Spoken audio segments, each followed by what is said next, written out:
সরকারের কি এত টাকা আছে যে আমাকে মানে কল ব্যাক করে বারবার করে জিজ্ঞেস করবে টাকা ঢুকেছে কিনা। হ্যালো এভরিওয়ান, কেমন আছো তোমরা সবাই? আমরা কিন্তু ভালোই আছি।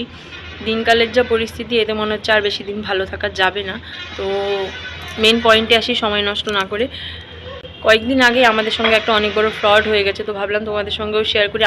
শুধু আমার সঙ্গে না, আশেপাশে অনেকের সঙ্গেই এটা হয়েছে। এমন জায়গার নাম করে ফ্রডটা হচ্ছে যে মানে সবাই ভাবছে যে না, এটা সত্যি সত্যি মানে কিছু একটা। যাই হোক, তো সময় নষ্ট না করে চলো শুরু করি, যাতে তোমরাও বিপদে না পড়ো আমার মতো।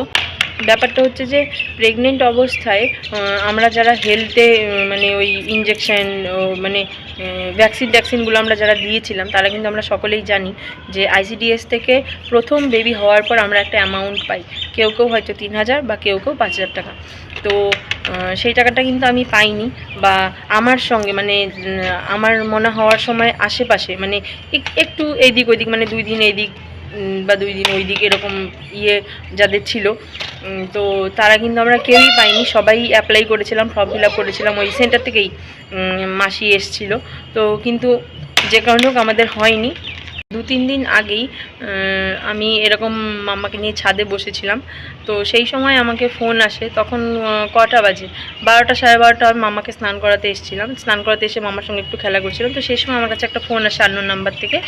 তো বলল মানে এরমভাবে ফোন করে বলছে যে আইসিডিএস সেন্টারের থেকে আমরা বলছি, তোমাদের যে ফার্স্ট বেবি হওয়ার পর টাকাটা পাওয়ার কথা ছিল, সেই টাকাটা কি তোমরা পেয়েছো? 5000 টাকা মানে তুমি পেয়েছো? এরমভাবে আমাকে জিজ্ঞেস করছে। তো আমি বললাম যে না, আমি পাইনি। আমি তো শুনে বিশাল খুশি যে এবার আমি টাকাটা পেয়ে যাব। তো মানে ওনার কাছে আমার সমস্ত ডিটেলস আছে, সমস্ত। আমার ডেট অফ বার্থ, আমার বাড়ি কোথায়, আমার অ্যাড্রেস, আমার হাজব্যান্ডের নাম, তার ডেট অফ বার্থ, আমার মেয়ের ডেট অফ বার্থ, মানে সমস্তটাই জানে।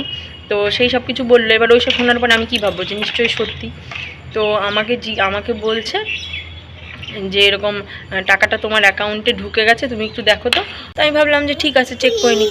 এবার আমার মাথায় কিছুতেই আসেনি যে মানে আমার তো সমবায় সমিতি ব্যাংক থাকে না, ওই ব্যাংকের অ্যাকাউন্ট দেওয়া। এবার ওই ব্যাংকের মানে টাকা ঢুকলে তো মেসেজ আসবে না আমার ফোনে।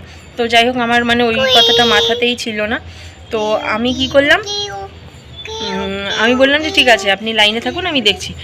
তো আমি মানে ফোনপেটা খুলেছি। ফোনপে খুলে আমি দেখছি যে মানে ওই 2 মোবাইল নাম্বার যেখানে থাকে, সেখানে একটা মেসেজ এসছে। মানে আমরা যদি কাউকে হাই, হ্যালো, কী করছিস, কেমন আছিস, এই ধরনের মেসেজ, মানে আমরা হাতে লিখে যে মেসেজগুলো পাঠাই, টেক্সট, এই ধরনের মেসেজ আমার কাছে এসছে। মানে ব্যাংকে থেকে মেসেজ আসলে সঙ্গে টিঙ্ক আসে, ওই সব না, ঠিক আছে, এমনি মেসেজ এসছে। তো প্রথমে তো আমি ভেবেছিলাম যে মানে ফোনে যে মেসেজ আসে না, টেক্সট মেসেজ যেটা, ওই মেসেজ। তো আমি বললাম যে না, আসেনি। তো আমাকে বললো ফোনপে খুলে 2 মোবাইল নাম্বারে গিয়ে চেক করতে। তো আমি ওখানে চেক করলাম। এবার আমি ফোনপের যে মানে একদম এক্সপার্ট, খুব ভালো, মানে সব কিছু বুঝি এরকম না। তো মানে তখনই আমার মনে খটকা লাগে, ঠিক আছে। তো আমি বললাম যে ঠিক আছে, আমি দেখতে পাচ্ছেন আমি ফোনপে ভালো চালাতে পারি না, আপনি ফোনটা কেটে দিন, আমি দেখছি, দেখে দিয়ে আপনাকে কল ব্যাক করছি। তো বললো যে ঠিক আছে। তো আমি ফোনটা রেখে আগে মানে আইসিডিএসের যে মানে অঙ্গনওয়াড়ি যে আমাদের যে দিদিমণি আছে, ওই দিদিমণিকে ফোন করলাম। তো ম্যাডাম বললো যে না, আমার তো এরকম কিছু জানা নেই যে এরকম টাকা ঢুকবে বা কিছু, বা সার্ভেতে আসবে কিছু, এরকম আমি কিছুই জানি না। তো তাদের থেকেও যে ওপরে যে এএনএম ম্যাডাম থাকে, ওই ম্যাডামকে ফোন করলাম। ওই ম্যাডামও বললো যে না, এরকম কিছু না, তুমি কিন্তু কোনো তথ্য দিও না।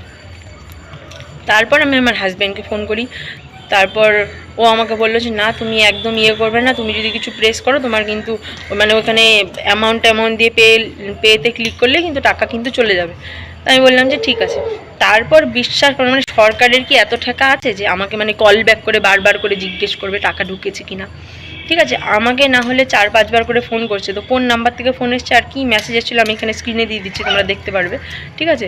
তো এরকম ব্যাপার হয়েছে। তো আমি যদি কাউকে না জিজ্ঞেস করতাম, আমি বোধহয় মানে এদিক সেদিক টিপে বোধহয় টাকা আমার সব চলেই যেত। মানে কী যে বিপদের হাত থেকে বাঁচলাম, মানে কি বলবো। তারপরের দিন মাম্মাকে নিয়ে স্কুলে গেছি, মানে অঙ্গনওয়াড়ি স্কুলে গেছি। ওখানে গিয়ে শুনছি আমার কাছে তো ফোন এসছে, প্রায় 12টা 12:30 নাগাদ। তো তার কিছুক্ষণ পরে এই আমাদের পাশের বাড়িতে অনিরুদ্ধর মায়ের কাছেও ফোন এসছে এরকম। তো যাই হোক, ওরা আরও মানে ভালো সব কিছু জানে ফোনের ব্যাপারে, এরকম ফোনপের ব্যাপারে। তো ওরা তো মানে সঙ্গে সঙ্গে শুনেই সঙ্গে সঙ্গে ফোন কেটে দিয়েছে, ব্লক করে দিয়েছে, ঠিক আছে। তো মানে এই ভিডিওটা করার কারণ এইটাই যে মানে আমার মতো এরকম অনেকেই আছে যারা ফোনপে চালাতে পারে না, ব্যাংকের সম্বন্ধে বেশি কিছু জানে না। তাদের ক্ষেত্রে কী হবে, যেরকম টাকা ঢুকবে আনন্দের ঠেলায় মানে বলে দিল, যা যা করতে বললো করে দিলাম, ওটিপি বলে দিলাম, তারপর ব্যাংক পুরো খালি, অ্যাকাউন্ট পুরো খালি হয়ে গেল, ঠিক আছে। তো এইসব ভুলগুলো তোমরা করো না। টাকা ঢুকলে পরে সরকারের এত ঠেকা পড়েনি যে তোমাকে ফোন করে আবার বলবে যে টাকা ঢুকে গেছে তুমি চেক করো, আমরা লাইনে আছি, এরকম কিন্তু কেউ বলবে না, ঠিক আছে। আর টাকা যদি মানে আইসিডিএস থেকে টাকা যদি পাওয়ার হয় না, প্রথমে আইসিডিএস সেন্টার থেকেই ওরা জানাবে, দিদিমণি আমাকে সেটাই বললো। আর গতকাল মানে আমাদের যাদের কাছে ফোন এসেছিলো, মানে কারো কাছে কল রেকর্ডিংও আছে, তো এইগুলো কল রেকর্ডিং, ফোন নাম্বার, মেসেজগুলো নিয়ে দিদিমণি থানায় গেছিলো তাদের মানে ম্যাডামের উপর মহলের যারা আছে সিনিয়র্স তাদের সঙ্গে। তো যাই হোক, জানি না কত দূর কী হবে, দিনকালের যা পরিস্থিতি তা মানে কিছু আশা করা যাবে না। তো এক্ষেত্রে আমাদের কী করতে হবে, সাবধান থাকতে হবে আরও। তো তোমরাও সবাই সাবধান থেকো। আমি তো একটা মানে বোকামি করতে করতে বেঁচে গেলাম, তোমরাও যেন এইসব ভুল করো না। আর তোমাদেরকে বলার কারণ এইটাই, যাতে তোমাদেরও যাতে কারো কোনো ক্ষতি না হয়, যাতে এরকম মানে ফ্রডের ফাঁদে যাতে তোমরাও না পড়ো। তো যাই হোক, তোমাদেরকে এইটুকুই বলার ছিল আজকে। টাটা।